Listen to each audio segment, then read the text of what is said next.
Welcome to the second video of week 3 on activate and oxygenate. So this marks the part of the physical pillar of the 4 pillars of vitality, and a reminder to reduce inflammation, which is really your immune system perceiving the body is under some kind of physical or perceived threat. We need to remove toxins and refuel. Oxygen is one of the main things we can do to refuel the body. So whenever I work out, if I can combine it with sun, that's like an added bonus, whether it's being in nature, walking, running, jogging, kite surfing. Sun is the ultimate nutrient. So if we can do it in the sun, obviously that is a privilege, but if we can, that's going to be amazing. So with exercise, we're actually covering 2 of the 4 fuels for our cells, and I'm kind of referring to number 4 as a fuel as well, but it's really a fundamental requirement. We need to be able to get rid of waste, and the lymphatic system requires movement for that to work properly, effectively. The body needs to warm up ever so slightly because the fluid needs that in order for it to be expelled. So I am a big fan of body weight exercises and or lifting, as well as cardio, but I'll come on to that in a moment. The reason I prefer, or certainly include, body weight and lifting weights is because it helps to increase testosterone. It also improves your metabolism. When you build muscle, you actually tear the muscle tissue, and the body goes through this hypertrophy phase where the body has to expend calories to repair the muscle tissue, and it expends calories doing it. So you burn calories. So what actually ends up happening is you can increase your metabolism, and you burn more fat, which is great if you want to get lean.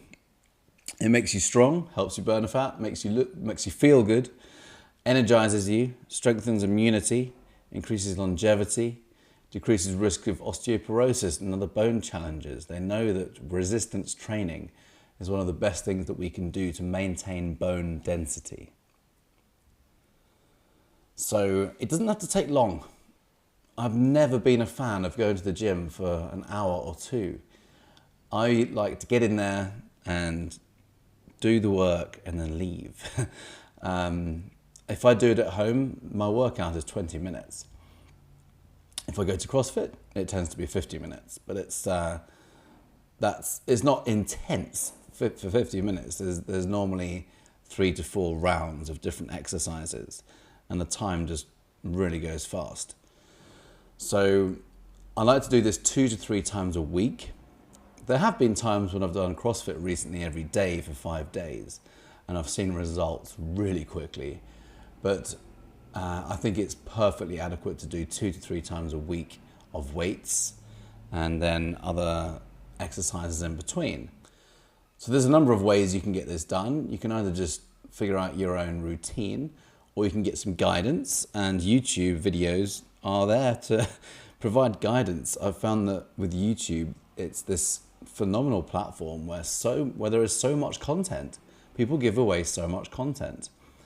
So that's one way of doing it. You can just type into YouTube 20-minute weight exercise or 20-minute body weight exercise, and it comes up, and you just allocate that time. Or you can join an online program. There's a number of those around at the moment.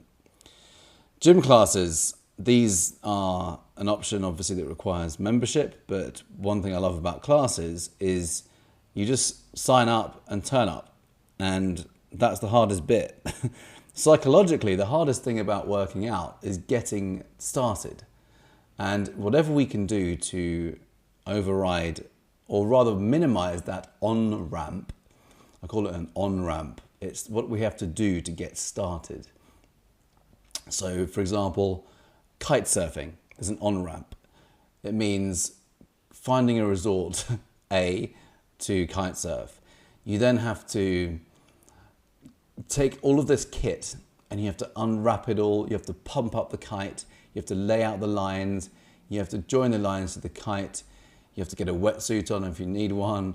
You need to get harnessed up. You then need to find someone else to launch you. I mean, this is why you do it with someone else, but there's quite a big on-ramp with kite surfing. But once you're kite surfing, you feel incredible. And whenever I have that slight hesitation, as soon as I'm on the water, I'm going, okay, that was worth it. The same goes with a workout. Sometimes the on-ramp might be, I've got to pack my gym gear and get to the gym, and then I'm going to have to shower afterwards, and then I'm going to have to do this, and then I'm going to have to do that. The moment we tune into the feeling of how we feel, particularly afterwards, but also during as well, you feel pretty good. And all the chemicals that start rushing around the body when you're working out, and lifting weights particularly compared with cardio, are pretty amazing. So what is realistic for you to commit to on a weekly basis? Just have a think. High intensity interval training is also a preference of mine. Another reason why I do like CrossFit, because I do love running, by the way, and I love cycling, but too much of it can actually be counterproductive. If you compare these two figures here, you have how a typical marathon runner or endurance runner looks. Almost no muscle definition, malnourished, compared with a sprinter on the right, where they're a lot of muscle definition. They obviously lift weights as well, but there's a distinct difference here, and that is because excessive cardio training can actually be inflammatory.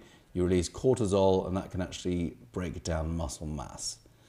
This is why endurance runners don't look well nourished. It can slow down the metabolism, and it can reduce testosterone. So in the Primal Blueprint, by the way, Mark Sisson's Primal Blueprint, that's one of the main inspirations behind my work in inflammation.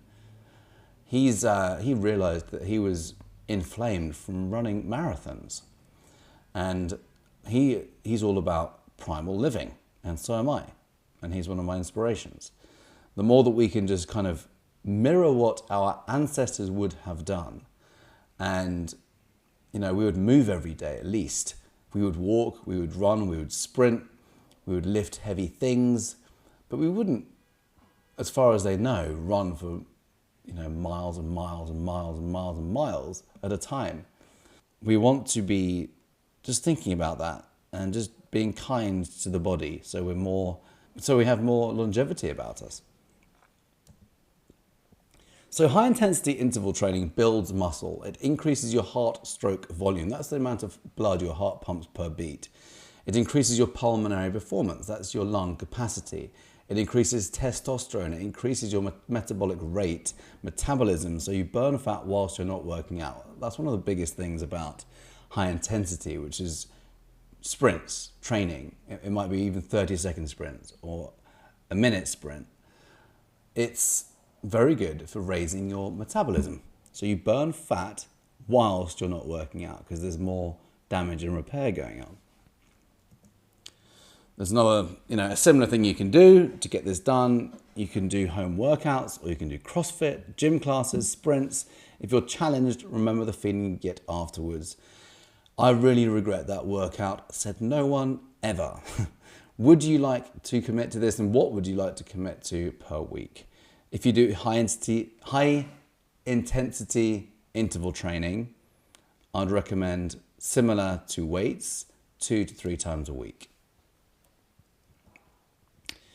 So another reason or way to get moving is just to do something you love to do. Walks in nature, that's not considered kind of endurance training, walking in nature. And by the way, it's really good at keeping fit and burning fat.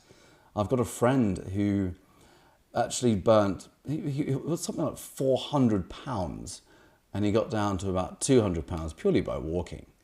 But you obviously have to walk for quite a long time, but it's not considered an endurance training. So get onto the beach, fields, forest, hikes, hills, mountains.